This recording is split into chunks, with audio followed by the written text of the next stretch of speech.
Shalom. First and foremost, I want to give all praises, honor, and glory to Yahweh, Bahashem, Yahweh Shai, Bahashem, Rachakodash. Double honors to the apostles of Great Millstone, and peace and salutations to the Akim for tuning to these videos. Alright, so I want to make this video about this thing that's happening on this new website called TikTok or whatever. And I was actually, the one that I saw, I couldn't find again. So I was searching on this, and I typed in this, what you see on the screen, progressive clergy, because you can see these people, who are dancing to the tune of the 501c3, they're pushing an agenda, and the agenda is pretty much, anti-Hamashiach, it's pretty much going against the scriptures. So like what you see on the screen, like these people with these black robes and that white collar or whatever, what you're seeing are satanic priests. Pretty much, because they got the whole scriptures, but then they want to harp on this one thing. This is pretty much the centerfold. This is the thing that they want to claim that the scriptures is okay with, but then also like it's the main thing you gotta make sure that you're doing. It's like you can see pretty much who's in the rulership. The earth is given into the hand of the wicked. And he's got these 501c3 people, because I don't think these people are doing this out of the sincerity. I think they're getting paid or something, because this is just a fraction of what they're doing on this website. And a lot of kids are on this thing. It's got millions of views. So I'm gonna put the volume down so I can just play some of these clips.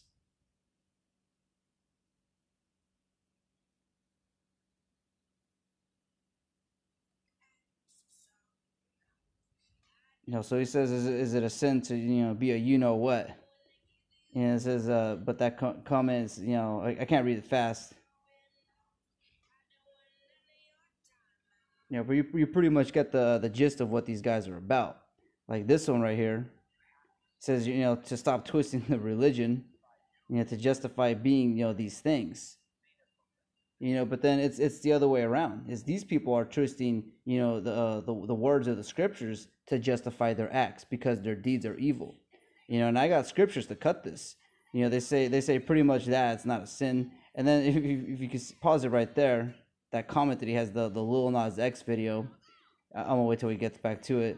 This demon, this satanic worshiper, says that video is brilliant and world changing. But doesn't the scripture say, "Be not of this world"? And you know what video he's talking about. He's talking about that one where it's got, Satan and just a whole bunch of wickedness. And that's what this devil, that's what he relishes in.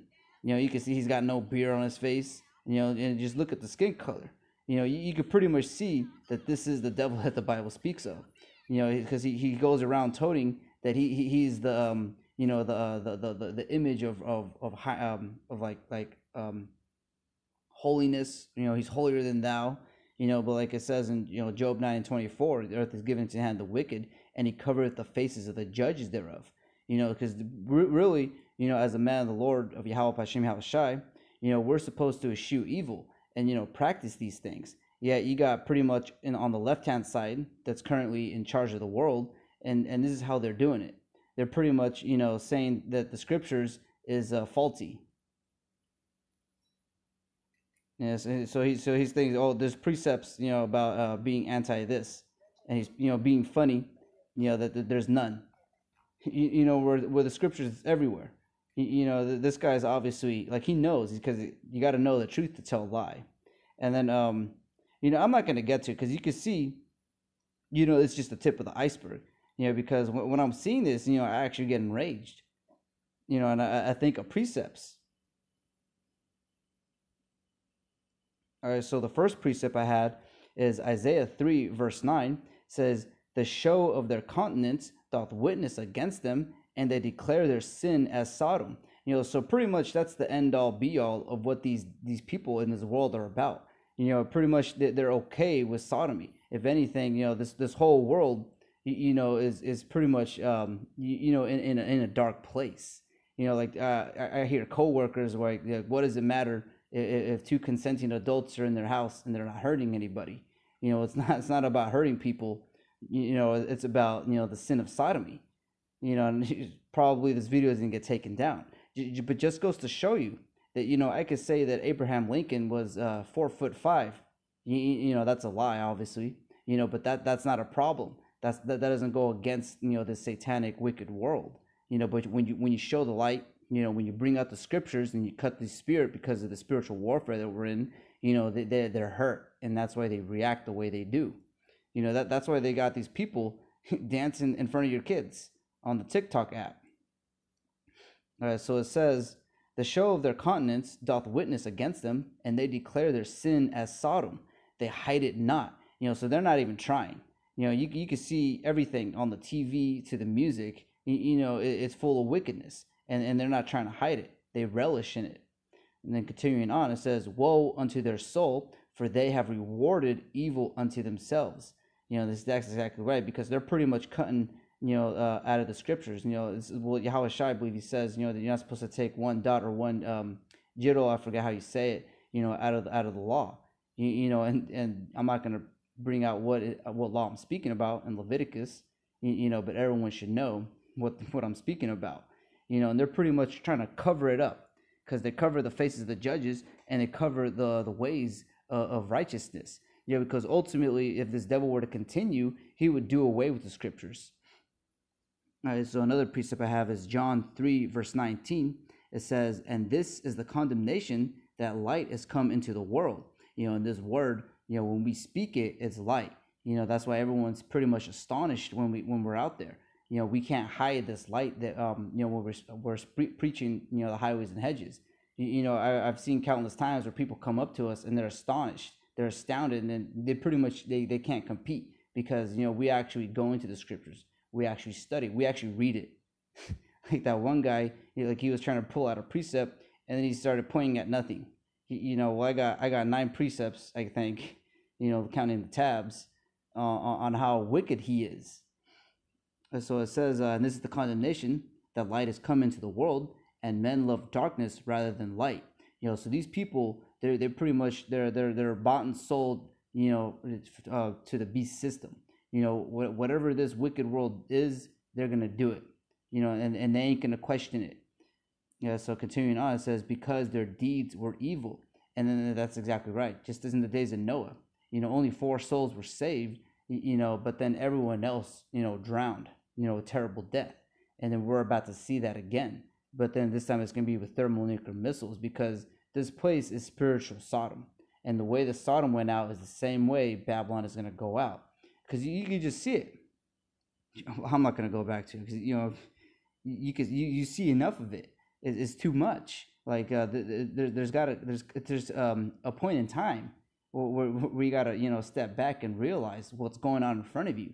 Is this world is literally the whole world is worshiping Satan, and then only the elect, the hopeful elect, are going to sigh and cry for these things, so that when the angels come, they're going to mark them with that thawah, that mark of exemption, because they're not part of this stuff. Like you got to remember Lot's wife. She looked back into the world, and that's why she was burnt in Sodom and Gomorrah. She turned into a pillar of salt, and that's going to be the fate of all these people that twist the scriptures to their liking, because their deeds are evil. So verse 20 says, for everyone that doeth evil hateth the light. It's like you see, highways and hedges, people have thrown things at us, spat at us, try to curse us out, try to they only say one precept to try to debunk us, because they only know one, John 3:16. But if you read all the way to 19 and 20 where I'm at, it cuts it, because the world is wicked. How are we supposed to dwell in this place when this is supposed to be the Lord's footstool? So continuing on, it says, for everyone that doeth evil hateth the light, neither cometh to the light, lest his deeds should be reproved. And so only time will tell what these wicked people are really about. Like I was meditating, like McDonald's, the food we eat, we're not going to know the full aspect of what this devil is really up to until the kingdom of heaven. Once Yahweh puts his anger onto us, so that we can, eschew evil the proper way. We're going to need spiritual bodies for that. So this is Isaiah 5:20 says, woe unto them that call evil good and good evil, that put darkness for light and light for darkness. So all these people, they see what's wicked, what's pretty much one of the breaking of one of the laws of Moses, as a good thing, and then trying to uphold the laws of Moses is a bad thing. So it's pretty much, this place is a bizarro world. It's upside down. So continuing on, it says that put bitter for sweet and sweet for bitter. So this is what the people are fully set in their minds to do evil, and then they ain't gonna quit. The only thing that's gonna make them stop is Yahweh Shai's return with those thermonuclear missiles. All right, so another precept I have is James 2 verse 10 says, "For whosoever shall keep the whole law and yet offend in one point, he is guilty of all." So if you read up on this, it was speaking about brotherly love, but pretty much it emphasizes that if you break one of these laws, you break all the laws. Like if you eat pork, you do these things, from the littlest law to the biggest law, you're not supposed to break one of those laws, because if you do, you'd be considered unclean. You wouldn't be perfect, and the sting of death is sin. So all these sins, they're put there for life. They're pretty much to warn you not to do those things because they lead to death. And so verse 11 says, "For he that said, 'Do not commit adultery,' said also, 'Do not kill.' Now if thou commit no adultery, yet if thou kill, thou art become a transgressor of the law." And that's what everything, the law. We know we're not perfect, but none of these people are trying to uphold the law. These people are fully set in their minds to do evil. Just read this again one more time. It says, on verse 11, it says, "For he that said, 'Do not commit adultery,' said also, 'Do not kill.'" The scriptures say, that you're not supposed to lay with another man.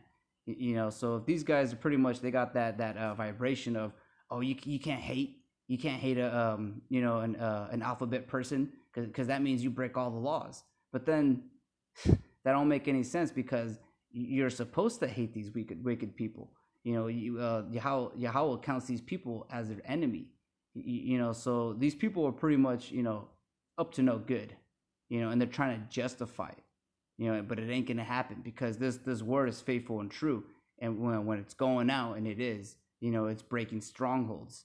And you can see this is a pitiful attempt, pretty much, because it's pretty much Satan like to get to your kids, and that's why he's going to alternative medias where he know kids are usually at.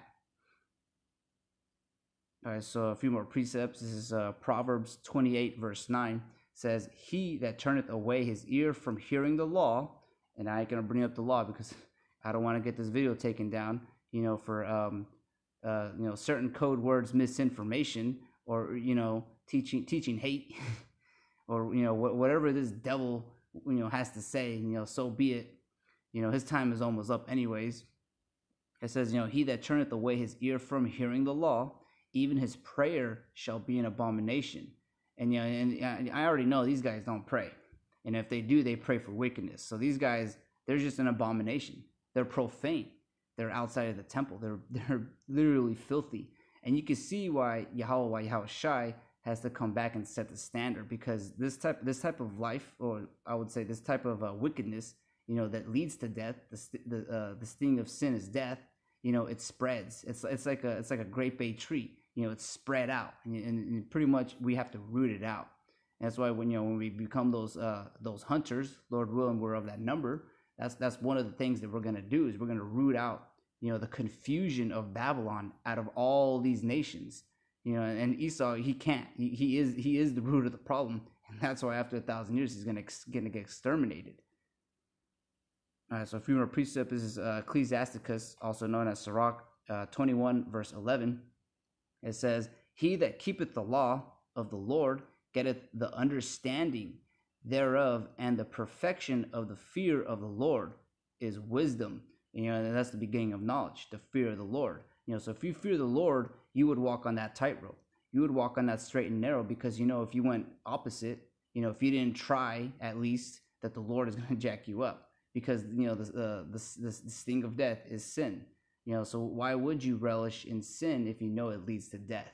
It's like those mouses that when they got in a science lab, they got these 3 doors. 2 of them are electric shock, and the other one's got food. That mouse is gonna learn real quick which one not to touch. All right, so, and this is Isaiah 33, verse 6. It says, and wisdom and knowledge shall be the stability of thy times. So when we're walking this tightrope, the straight and narrow, it's going to keep us stable because we have the fear of the Lord. It's going to make us walk upright. It's going to make us, actually try, to establish the law. We know we're not perfect down here, but then part of that is that when we fall, we get back up. Ain't none of these people doing that. If anything, when they get into this ministry, even in a sense of like this, they became a pastor in the Christian church, in this world, got a 501c3. These people are pretty much, taking their hand off the plow because they're supposed to warn the people of what's to come. So these people are pretty much, they're quitters, but they never started. They're two-time losers. If you catch my drift. So it says, and wisdom and knowledge shall be the stability of thy times, and strength of salvation. The fear of the Lord is his treasure. And that's what the hopeful elect is going to have. That's what they're going to show. That they're going to have the fear of the Lord. We know better, pretty much. So this is the last precept. It says Proverbs 17, verse 15. It says, he that justifieth the wicked and he that condemneth the just, even they both are an abomination to the Lord. And I'm not going to find it, but one of these, he's pretty much saying, oh yeah, like this one, stop twisting the words. Well, this guy's doing that. You have to stop. I'm not going to play him, but you pretty much understand where I'm coming from, because it ain't hard to tell if the shoe fits where it. This guy is the devil that the Bible speaks of. And like I was saying, like this isn't the one that I actually wanted to show and do a video on, but there's millions of these. It's all over, and this is what Satan's feeding to your kids. So any Akim who got kids, make sure to teach them right, because is every corner, Satan is there like a roaring lion, seeking who he may devour. So that's the whole video. I want to give all praise, honor, and glory to Yahweh, Bahashem, Yahweh Shai, Bahashem Rachakodash, and Shalom Akim.